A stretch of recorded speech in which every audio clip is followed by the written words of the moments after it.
Sonobook présente, avec l'autorisation des éditions du Toucan l'Artilleur,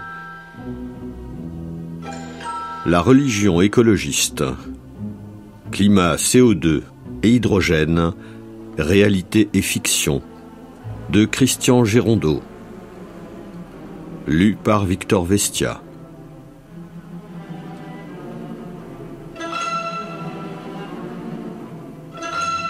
Au futur président de la République, pour qu'il ramène le monde à la raison. Avant-propos. L'objectif fixé en 2019 à la Convention citoyenne pour le climat était clair.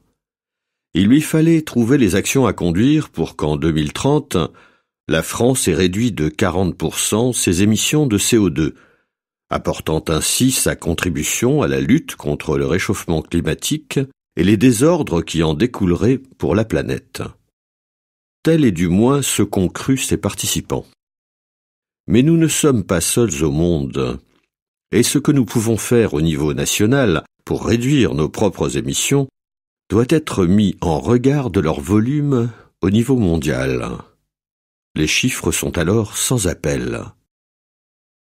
La chute demandée de 40%, à supposer que nous puissions l'atteindre, réduirait le total des émissions planétaires de 0,25%.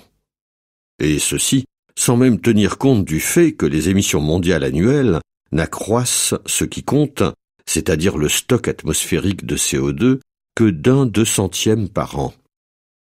Et qu'on ne vienne pas dire que nous servirions alors d'exemple au reste du globe, et notamment aux pays en développement qui sont dorénavant les émetteurs très majoritaires au niveau mondial.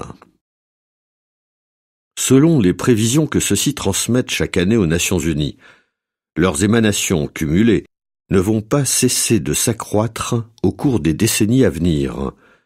En 2030, précisément, elles représenteront plus de 300 fois la réduction qui nous serait due si nous réussissions à atteindre l'objectif de 40% fixé par nos dirigeants. Autrement dit, ce que nous pouvons faire ne sert à rien. Et les 30 milliards d'euros que nous avons prévu de consacrer dans le cadre du plan de relance à la réduction de nos émissions pour sauver la planète sont un pur gaspillage. Et les multiples interdictions, restrictions, taxations, réglementations, limitations, obligations, coercitions de toute nature, envisagées avec la même finalité illusoire et au détriment de notre économie, de nos emplois et de la qualité de vie de nos compatriotes, n'ont pas plus de justification.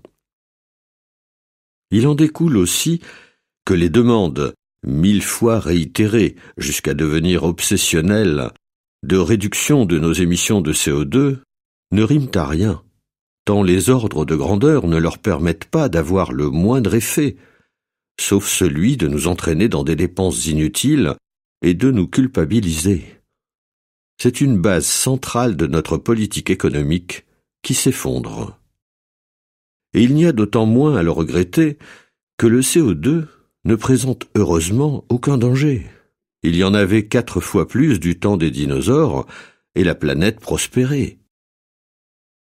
Il serait toutefois injuste de rendre responsables des errements actuels nos seuls dirigeants, car beaucoup d'autres pays en font tout autant, aveuglés comme nous-mêmes par l'une des plus extraordinaires manipulations de tous les temps, fruit de la prise en main, il y a un demi-siècle, des Nations Unies par les prophètes d'une idéologie infondée et délétère.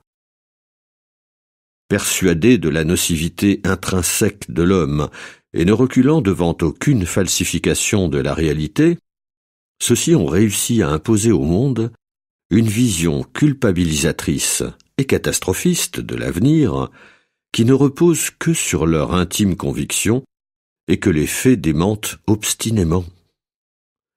Depuis 50 ans, ce sont les ONG écologistes qui règnent sans partage au sein des Nations Unies et qui travestissent impunément la vérité, en affirmant parler au nom de la science, alors qu'ils trahissent celle-ci, car tout est faux.